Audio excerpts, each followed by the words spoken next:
Welcome to the Language Alchemy Podcast, where we explore how our language and communication patterns directly impact our lives and relationships, and where you get transformative communication tools to bring forth more authenticity and compassion to your life. Thank you for joining me today. This is your host, Alejandra Siroka, a transformative communication teacher and coach who is devoted to helping multicultural individuals, change makers, and couples engaged in personal growth experience the lives and relationships they long for through the power of conscious communication. As you know, in most of my episodes, I am the one teaching you about conscious communication, unless there's a specific topic in which I want to bring an expert on that topic. And that's what I'm doing today. I am bringing on my dear friend, co-teacher, Caroline Griswold. Caroline is a respectful parenting educator and coach. She helps parents find greater joy and connection with their children and grow into their parenting with grace, insight, and humor. She is passionate about bringing more ease and confidence to parenting and facilitating respectful communication between parents and children. She's a certified hand-in-hand parenting instructor, and she's also trained in the Magda Gerber's educating approach, known as RIE. She is also the co-author of a recently published book, The Perfectly Imperfect Family: Real Solutions for Mindful Parents Navigating Today's Biggest Challenges. Caroline, welcome to the Language Alchemy Podcast. It's so great to have you here. I think, for the third time? Hi, Alejandra. Yes, the third time. And it's so great to be with you again. I know that you listen to my podcast and you are so graceful in emailing me back or texting me and telling me what you thought about a podcast episode or what you got out of it. And as you know, in the last, I want to say 3 or 4 episodes, I've been talking about the language of aggression and the language of violence in adults. The chapter that you wrote for this book that just came out is about aggression and understanding what we see as aggression in children. So I thought, of course, I have to invite you right away. I want you to talk about this because there are so many of my clients who are parents who tell me about these experiences. And sometimes they tell me they do one of the things that I talked about in previous episodes, like shaming their children, blaming them, calling their names, or disciplining them in a way that then they later regret. So I want to invite you first to talk a little bit about what are some of the behaviors that we see in children that we call aggressive? Yeah, for sure. Yeah, so many. It's such a common challenge with parents and children. Many children at some point in their young lives, sometimes throughout their young lives, they turn up with these aggressive, I'm using the air quotes here, but behaviors that we would think of as aggressive. And it can really be anything from hitting, kicking, biting, pushing other children. Lots of kids will smash their siblings' block towers and Lego constructions. Sometimes our children will scream in our faces and have sort of what we might consider aggressive body language for a child. It really runs the gamut. But I would say what tends to concern us most as parents is when our kids get physically aggressive, when they come at us or they come at siblings or other children with their bodies in ways that feel pretty scary to us. Yeah. In your work coaching parents and also in your own parenting, what are some of the ways in which parents respond when they see their children being, quote unquote, aggressive in a physical way? Yes, that runs the gamut too. Mm-hmm. But I would say one of the things that happens to all of us, I think, and I include myself in this because my son, who's now 11, has had aggressive behaviors pop up in his life too. So it really is all of us. The biggest thing that happens is we get scared. And when we get scared, as you know, and we've talked about many times, when we get scared, we have a hard time thinking well. We future cast, we think of all the reasons why our child will struggle. Oh my goodness, this is proof they'll never make friends. Or, oh no, what if this means they'll grow into an aggressive adult? Or they won't be able to have a loving relationship when they get older. Or even people will misunderstand them, right? Because we know our children so well and we see the sweetness in them as much as we see every side of them. And so we worry that if they go out in the world with these aggressive behaviors, that will, of course, block all the other sort of radiances of their wonderful personalities and their essences that we love so much. So the first thing that happens, I think, is we get scared and then we stop thinking well. And then really so many things can happen. One of the things that happens very often is we get aggressive back. We don't see it this way because I think what we're hoping we're doing is we're teaching our children not to be aggressive or showing them what we don't like, because we've learned from our own parents, from our society, books, all kinds of places, that this is the way to respond to kids when we see things that we don't like, is to squash it or nip it in the bud as quickly as we can. And almost always, if we go on that sort of idea about parenting, an idea about responding to off-track behavior, that means at the very least sternness, right? So we come forward with, this is not acceptable. How dare you act this way? And that's on a spectrum. Sternness is on one end, aggression is maybe on the very far end, but there's lots in between there. From sternness, we might get to harshness. We might get to some of the things you talked about in your series, right? Making ourselves big with our bodies. Sometimes we do that accidentally because we're so activated that we don't even notice that our body language is getting big and scary.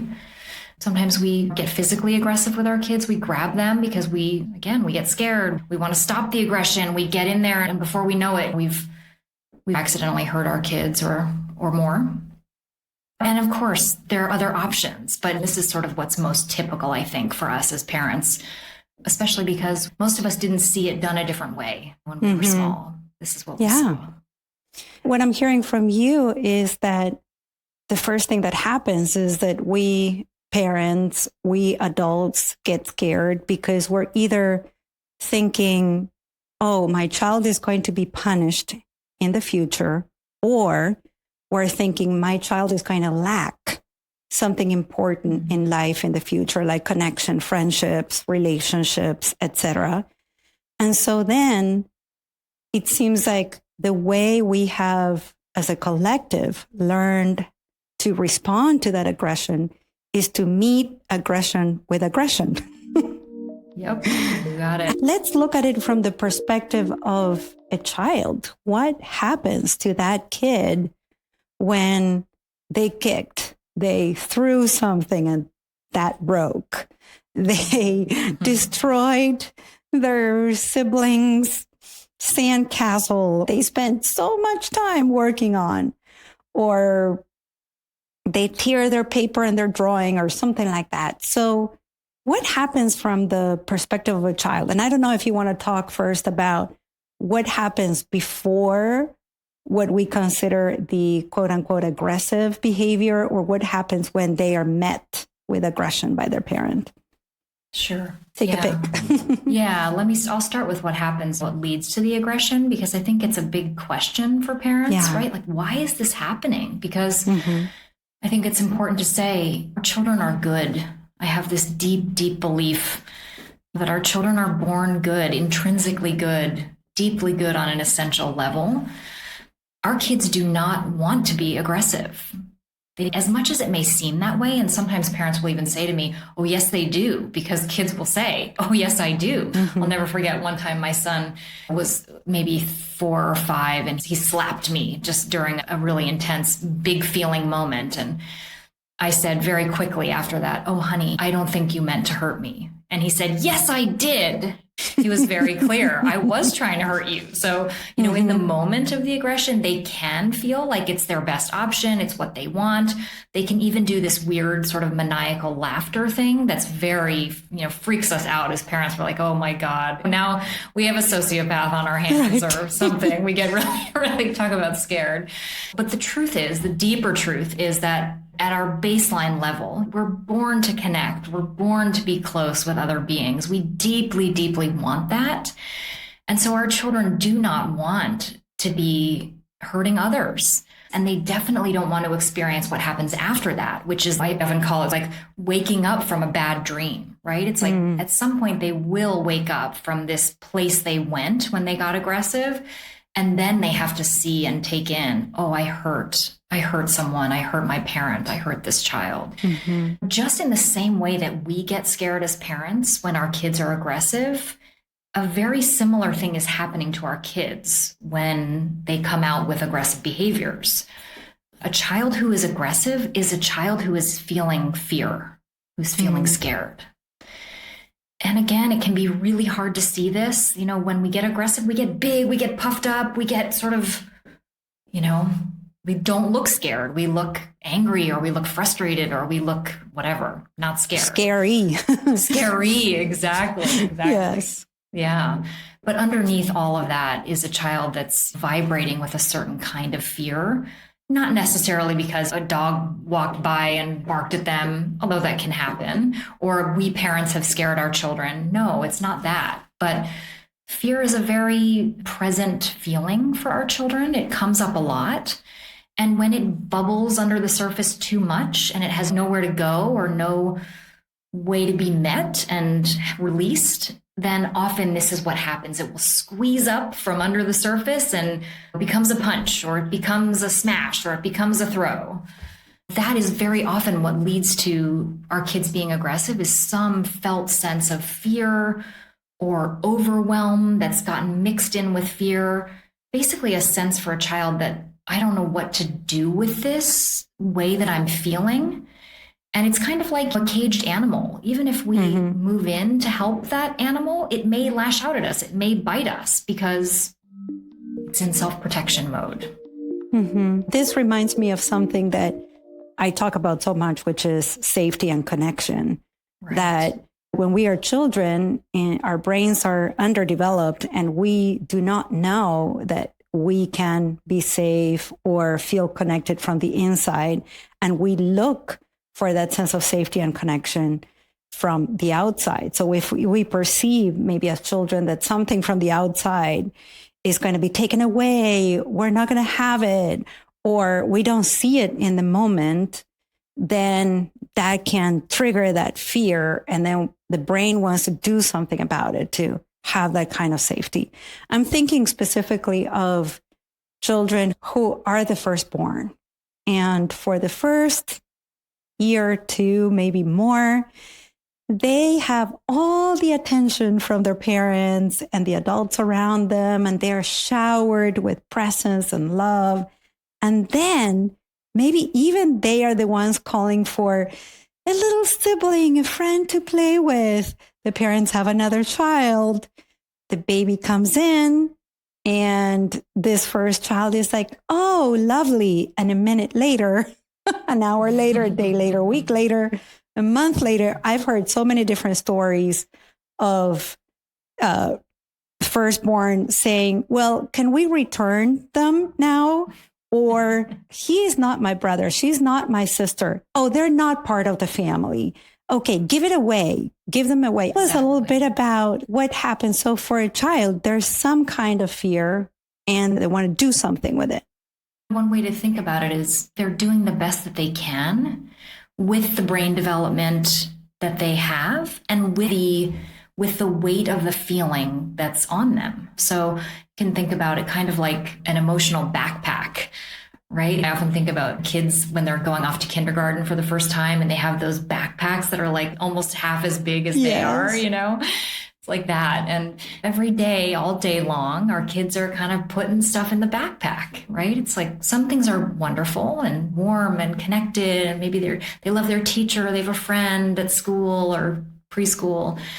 And then there are things that are harder, that don't feel as wonderful. An interaction on the playground that feels like, oh, I wanted to play with that person and they didn't want to play with me. Or I wanted my mom and she had to do something else. She had to cook breakfast, or she was holding my sister and I didn't get to be in her lap, right? It's like these everyday things. It's important to know that it doesn't have to be the big things, right? It can even be the small things. And this happens in quote unquote good families, families where there's a lot of love and parents who really want to do right by their children, as we all do. We all want that.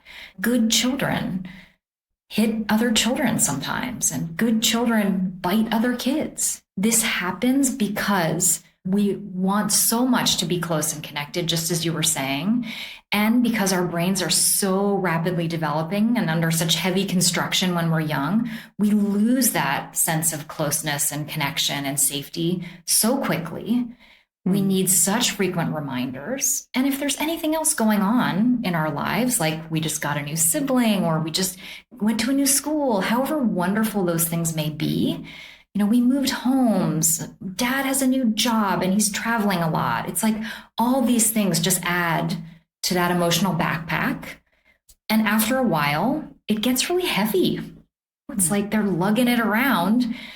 And we are not meant to lug around heavy emotional weights, really ever, but especially when we're young, when our brain is doing all that heavy construction, we have to have a way to empty it. And if we look around the environment and we're not so sure that there's a way to do it, this is all sort of non-conscious, by the way, then just as you said, we look for the best option. We're just like, oh, I'm having a feeling, I don't know what to do. And like I said before, suddenly out comes the fist or the jaws open and somebody's attached to your arm if you're the kid nearest, right? And like you said, that aggression could be towards another child. It could be towards the parent, right? And so what happens for them when this aggressive behavior gets met with aggression from an adult, especially from a parent? Yeah. At a very basic level, what it does when we meet aggression with aggression is it adds more fear and it adds more hurt when things feel really hard for children. It adds those things on top of a brain and a heart and an emotional system and a nervous system that's already trying to manage a significant amount of fear and a significant amount of hurt. Otherwise, they wouldn't do these things because, as we said before, our kids are good. They don't want this kind of thing to happen. So if a child gets to the point of being aggressive and then we come toward them with more aggression, it adds to the hurt, it adds to the fear, and often it adds to the confusion.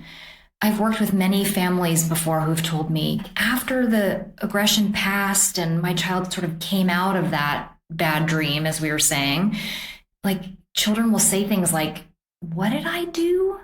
I once worked with a family that had a 9-year-old who would say that.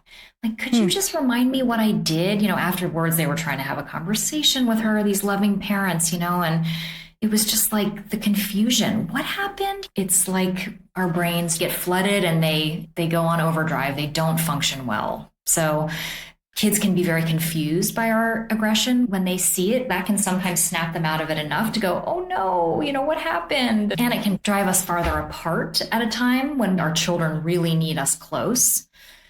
So that they can get a brain that's functioning better again, so that they can pull back from that aggression, that they can remember, hey, bud, we're safe here.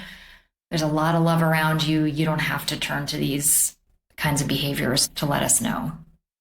I can imagine too, my work is with adults. And when I work with adults and they remember aggression they received by their parents when they were young, it's especially puzzling to them to be met with aggression hours later. For example, they did something at school and then the teacher tells the parents, your child hit another child, something of that nature. And then they get home. So this is hours later, 4 or 5 hours later. And then the parent meets them with aggression. What I've heard from many of my clients is like that deep, deep hurt and puzzlement of, I don't understand why this punishment is so big. I don't understand what happened. Also because children's brain are not aware of the passage of time like we are. As we adults, we know something happened 5 minutes ago or 3 days ago. But as children, it's kind of like all of a mush of experiences, right?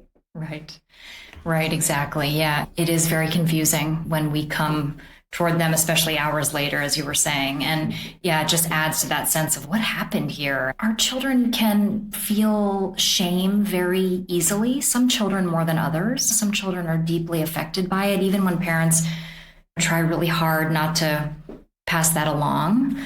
I just want to say again, we are trying so hard. I have such empathy for the parent that hears this news about school and 4 hours later, the child comes home and they think, well, we've got to address this, right? Like we can't just let our kid go around kicking their friends and got to do something. And so this comes from this place of really wanting to instill our values in our children and teach them right from wrong and teach them about social norms. And so I know where it comes from. I've had the urge myself. And yes, children can feel blindsided by it and they can feel very misunderstood, especially when the fog has cleared. What they remember is the sort of, you might think about it like the residue of what led to the aggressive behavior. So they can feel that residue still. And what they deeply want is for someone to say something like, oh, hey, honey, what happened? Oh my gosh, I heard, if you are going to address it, which I think is a big if, we don't always have to. Sometimes we feel we need to for ourselves, but sometimes it doesn't help at all. But if you are going to address it, what our children really want is for someone to come toward them with curiosity and understanding. Like, oh, I know you to be such a wonderful, loving kid.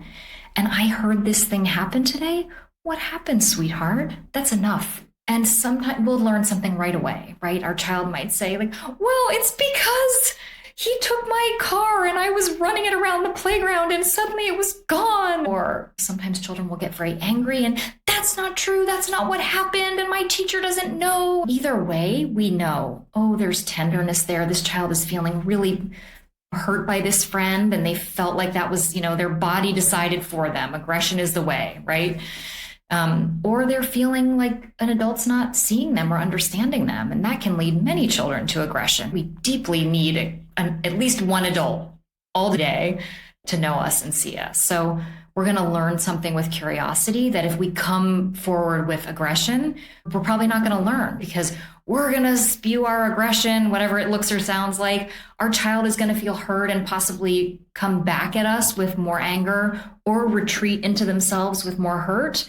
And then it's like we've learned nothing and we've just generated more aggression. So in addition to hurting a child, it's not effective in getting us what we want, which is to reduce the aggression and to understand, gosh, what can we do to help this kid so they don't feel like they have to go there? I love this idea of this question of what happened rather than, why did you do that? Why did you kick your friend? And your teacher told me that you were very bad today. The questioning sounds like an interrogation and an accusation clothed as a question, but it's not, there's no curiosity, there's no openness rather than, oh, I know you to be such a loving kid. And what happened in school today with your friend? Yep. That's such a different tone of voice.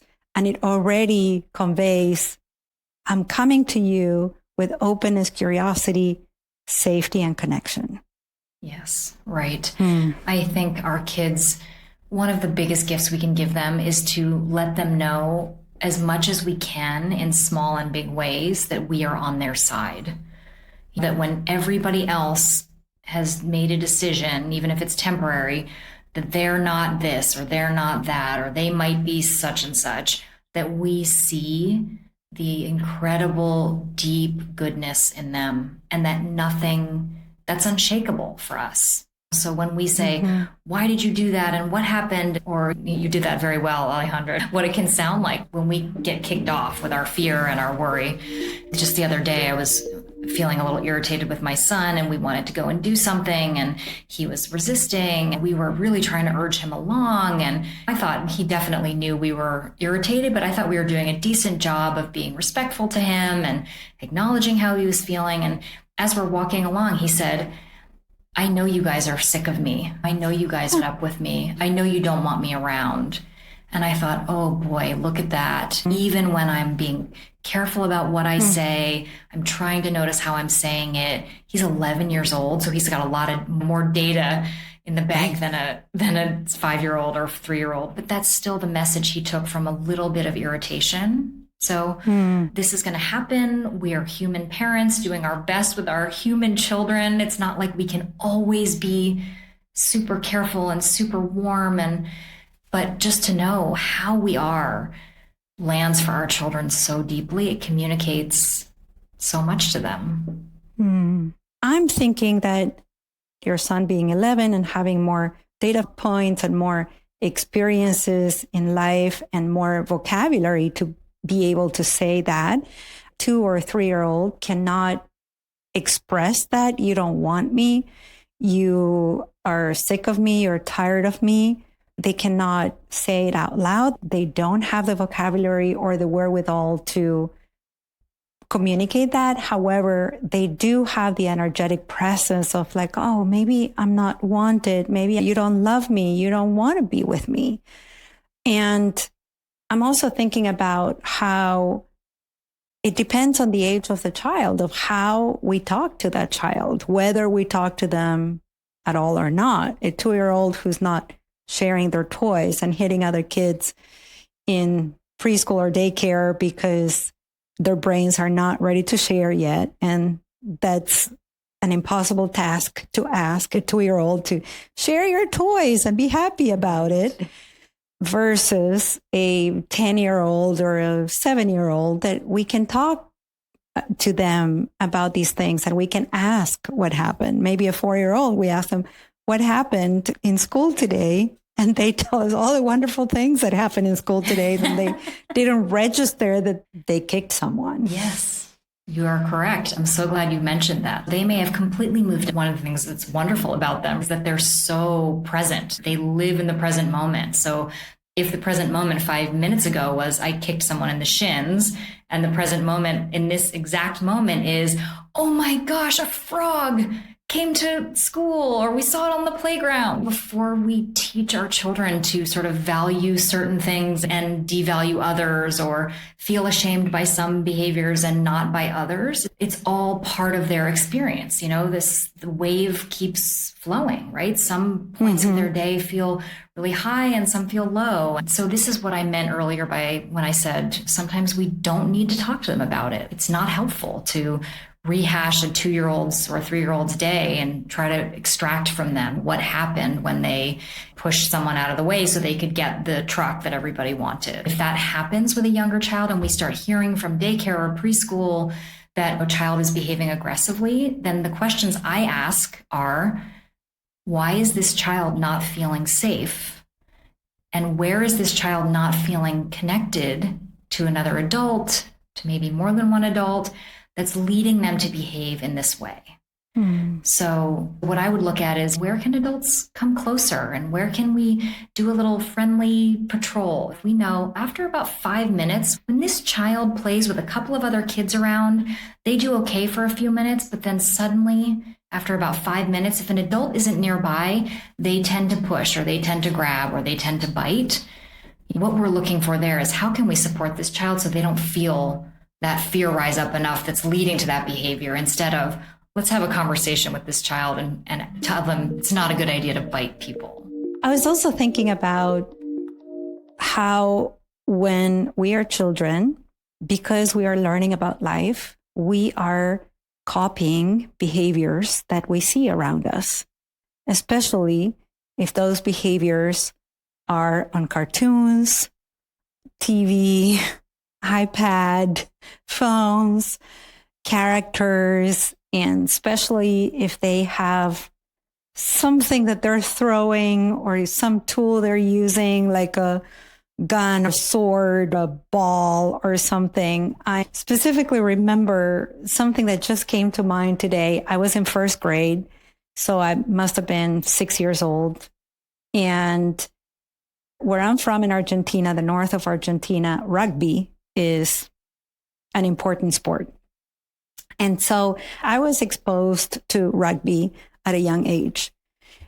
And there we were in school during recess. And I had the greatest idea. Well, I don't remember having this idea of taking my friend's shoe off her foot and running with it and playing with her shoe as if it was a rugby ball.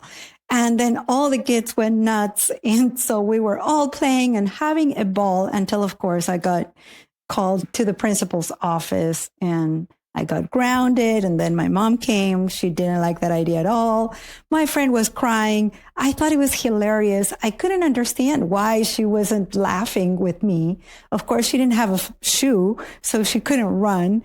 And we were all running and laughing. Lately, I've been working with parents who tell me, like, my child watched a movie or something and there was a sword fight, and now they're going to school and they're using everything as a sword and they're hitting other children, and the teachers are appalled and they're telling me my child is aggressive and my child has a problem.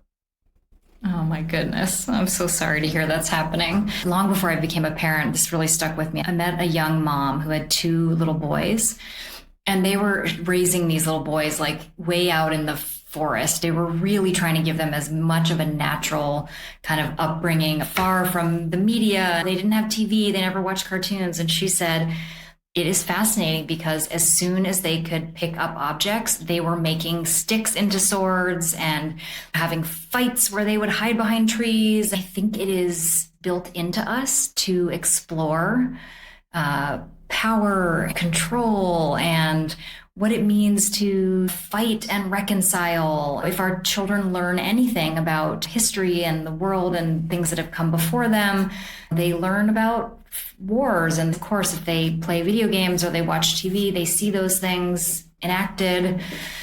And I actually think there's something very healthy about allowing kids to play fight and sword fight and wrestle and roughhouse and do all the things that typically boys are thought of as doing, but actually all children can enjoy this kind of play if we can help them do it in a way that's safe and preferably connected. One of the best ways to do that is if we do it with them. So, for example, if your children want to have a sword fight, a really wonderful way to have a sword fight is to get those pool noodles, those like floppy things float on in a pool. And you can really have a great sword fight, bashing each other, because it's very hard for someone to get hurt with a pool noodle, even if you whap them over the head, which of course everyone does. And it tends to be very funny, which is a wonderful way to take the tension out of that kind of fighting. It becomes more about laughter, more about trying to best each other. When laughter is involved, even sort of quote unquote aggressive play like sword fighting or wrestling, things that are traditionally thought of as aggressive, can be really enjoyable. And it can help our kids play with some of the things that can lead to fear, can lead to tension, things that can get kids into trouble in school. Unfortunately, our school systems and many of us as parents really worry about that kind of play because we worry the same kind of worries we talked about earlier, that if we allow our children to play like that, then they will grow up wanting to fight and only fighting as play. But I think it's important to say they need help. If children are set loose on the playground and everybody's feeling like they haven't gotten enough connection from teachers that day and unfair things have happened and there's tension in friend groups, and then you turn those kids loose with real swords or big sticks and no adults nearby to watch, of course, children get hurt. All kinds of things can happen. But when connection's built in, when laughter's built in, when adults are nearby, all kinds of things become possible that wouldn't be possible otherwise. Mm-hmm. You're just reminding me about how children, their brains cannot really grok the concept of time, but they have a different rhythm than adults. Even though they can get up and squat and run and squat again and jump And that could seem very quick. That feels very fast. Their natural rhythm is usually slow. Their emotional rhythm is slow. And so I'm thinking about today's modern families where everything is so quick. Parents need to get them out the door. Sometimes there's no time for breakfast. There's no connection at breakfast time. I think like some kids may feel, I mean, this is not their experience. This is the experience I'm putting on them, like a little product on a conveyor belt. Their teeth are brushed and they're put on their clothes very fast. And now eat something quickly and out the door, go to school. And now start paying attention and do homework and all those things that without the slowing down, that the sense of building that sense of safety and connection really requires. You and I were reading many years ago, was it maybe one of the Gottmans? I can't remember, where he talked about having a child and realizing that his daughter really needed more time and he needed to build more time in the morning before going to school.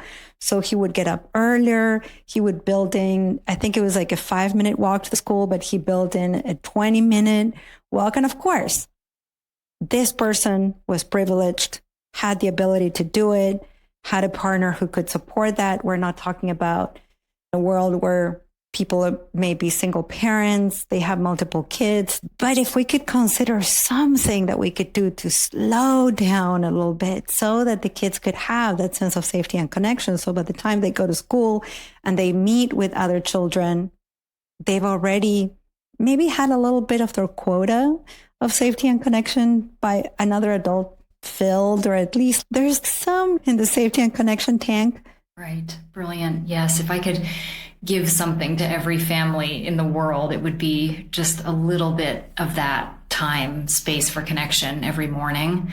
And I think one thing that might be helpful is for parents to think about this as really like quality over quantity. Yeah. You know, actually, we spend more time with our children now than previous generations of parents. I mean, partly because our children are not running around as much as they used to, so we're with them more. So I don't think it's about stretching time as much as it is sort of rethinking how we use the time that we have. Yes. And you are so right that this is much like many things made easier when we have more privilege, we have more help. I would say across the board, parents are under-supported, even parents who have resources, financial or otherwise. It's such hard emotional work that we are doing to raise our kids, especially when things like aggression crop up and we feel really pushed to the max of our capacity. And this is a quality game, not a quantity game. I cannot say enough about the difference it can make. For example, if a parent spends 2 minutes snuggling in bed with a child before all the things we have to do to get our families out the door, 2 minutes, 5 minutes, it could be luxurious to do a little bit of special time. This is a tool from hand-in-hand parenting, where we set aside the phone, we set a timer, we turn the reins over to our child. We say, I have 5 minutes just for you. You know, your brother's not going to come in. I'm not going to make breakfast until we're done. What do you want to do, sweetheart? You can choose. I'm lucky I have one child. I have a partner. So this was easier for me, although even I found it challenging. But for many years, we did that with our son, 5 minutes, maybe 7 minutes every morning before school, because we saw what a difference it made to his, first of all, ability to get out the door, just at a basic level, but also in his sort of how he managed. He's never had an easy time with school, but school was easier. He could listen a little better. He could get into fewer arguments on the playground. Our children, if we can send them off, if they spend the day without us, even if they don't, with a little more in the tank, doesn't solve every problem, but it's a great start for helping our kids feel us when we're not with them. Thank you. So we have moved into the area of tools, like special time is a beautiful tool and slowing down is another wonderful tool. Is there one more thing maybe that you want to tell parents? Because I want all the parents to read the Perfectly Imperfect Families book that you co-authored, and especially your chapter about understanding aggression. What's the name of your chapter? Can you remind us? Yes, it's called The Good Fight, helping children with aggression without shame or punishment. Oh, beautiful. Can you give us one more tool and then we'll send parents and other adults to read your book? Yes, for sure. There's so much our children need. Sometimes they need us to try a lot of different things when things like aggression crop up. So I will say it can look a little different for every child. But one thing that can be really helpful if we can be supported enough as parents to try this out and to experiment with this is physical play. So we talked a little bit about wrestling and roughhousing. And it can feel a little counterintuitive. Like, do you want me to play physically with a child that's lashing out physically with other children or other adults? It seems a little bit wrong to us as parents. But because sometimes fear is bubbling under the surface for children who are behaving aggressively, one thing that can really help them is to build their confidence, even if it's building their confidence in an area that seems to have nothing to do with the place where they're getting aggressive. So let's say they get aggressive when their sibling is around. Well, why would it help to build their confidence through wrestling with mom in the evenings when their sibling is not around? All I can say is it really does. When we roll around on the rug with our kid and we let them sort of sit on us and go, haha, I got you. Or we have a pillow fight with them where they get us with a big whap to the belly and we go down in a dramatic fall. They get flooded with this wonderful sense of like, wow, look at me. I'm so strong and I'm so capable. And my mom or my dad is even laughing about this. They're playing along with me and we're laughing together. It's such a beautiful way for our kids to move some of the energy of that aggression in a way that's safe, in a way that's deeply connecting. And in addition, when we play physically, our children really feel us, their little bodies and our little bigger bodies together with hugs and tussling around. It's almost like they can take us in on a sensory level. So physical play can be really beautiful in helping with aggression. And of course, we just want to be sure to really follow our child's lead, to let them get the upper hand. This is really important. So not pin them down as soon as we get them. No. The opposite. Let them be the strong one. Let them win. And slow to their pace, as you were saying so beautifully before. Let them decide the pace, and have time for ourselves to feel into what's it like to do this thing that maybe, like in my family, that was never allowed. No roughhousing was allowed. I have a guide about this on my website that we can put a link maybe in your show notes if people want to learn more about roughhousing and physical play. But it can be such a beautiful ally for us when we're helping our kids in this area. Thank you, Caroline. I always learn so much in every conversation I have with you. When we co-teach, when we are just on the phone talking about something that we're thinking about in our work, and also in every podcast conversation I had with you. So I'm sure you are going to be in the Language Alchemy podcast once again sometime in the future.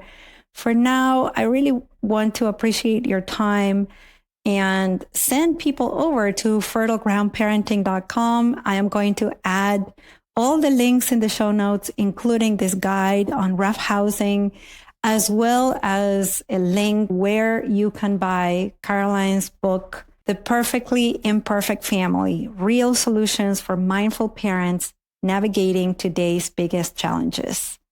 Caroline, thank you so much. I would just love to appreciate you, Alejandra. I love you and appreciate the work that you're doing. It's so important, and it's really an honor to be a part of it and to contribute to your people. So thank you so much for inviting me again.